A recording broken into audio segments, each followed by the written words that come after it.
Hello friends, मैं नयनतारा आपका स्वागत करती हूँ आपके अपने यूट्यूब चैनल नयनतारा की दुनिया में। और आज की अकबर बीरबल कहानी में, जिसका शीर्षक है धोखेबाज काजी। तो चलिए देर न करते हुए हम अपनी कहानी की शुरुआत करते हैं। एक बार की बात है, मुगल दरबार में बादशाह अकबर अपने दरबारियों के साथ किसी मुद्दे पर चर्चा कर रहे थे। उसी समय एक किसान अपनी फरियाद लेकर आया और बोला, महाराज न्याय करो, मुझे इंसाफ चाहिए। यह सुनकर बादशाह अकबर बोले, क्या हुआ? किसान बोला, महाराज मैं एक गरीब किसान हूँ। कुछ समय पहले मेरी पत्नी का निधन हो गया और अब मैं अकेला रहता हूँ। मेरा मन किसी भी काम में नहीं लगता है, इसलिए एक दिन मैं काजी साहब के पास गया। उन्होंने मन की शांति के लिए मुझे वहाँ से काफी दूर स्थित एक दरगाह में जाने के लिए कहा। मैं उनकी बात से प्रभावित होकर दरगाह जाने के लिए तैयार हो गया, लेकिन साथ ही मुझे इतने वर्षों तक मेहनत करके कमाए सोने के सिक्के के चोरी होने की चिंता सताने लगी। जब मैंने यह बात काजी साहब को बताई तो उन्होंने कहा कि वह सोने के सिक्कों की सुरक्षा करेंगे और उनके वापस आने पर लौटा देंगे। इस पर मैंने सभी सिक्के एक थैली में डालकर उन्हें दे दिए। एहतियातन के तौर पर काजी साहब ने मुझे थैली पर मोहर लगाने को कहा। बादशाह अकबर बोले, अच्छा तो फिर क्या हुआ? किसान ने कहा, महाराज मैंने मोहर लगाकर थैली उन्हें दे दी और दरगाह के दर्शन करने यात्रा पर चला गया। फिर जब कुछ दिनों बाद वापस आया तो काजी साहब ने थैली वापस दे दी। मैं थैली लेकर घर लौटा और उसे खोला तो उसमें सोने के सिक्कों की जगह पत्थर थे। मैंने इस बारे में काजी साहब से पूछा तो उन्होंने गुस्से में कहा कि तुम मुझ पर चोरी का इल्जाम लगाते हो। इतना कहकर उन्होंने अपने नौकरों को बुलाया और मुझे मार मार के वहां से भगा दिया।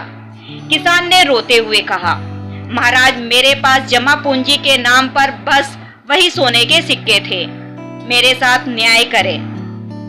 किसान की बात सुनकर बादशाह अकबर ने बीरबल को मामला सुलझाने के लिए कहा।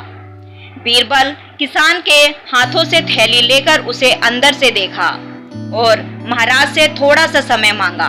शहंशाह अकबर ने बीरबल को 2 दिन का समय दिया। घर जाकर बीरबल ने एक फटा हुआ कुर्ता अपने नौकर को दिया और कहा, अच्छे से रफू करवा कर लाओ। नौकर कुर्ता लेकर चला गया और कुछ देर बाद उसे रफू करवा कर वापस आ गया।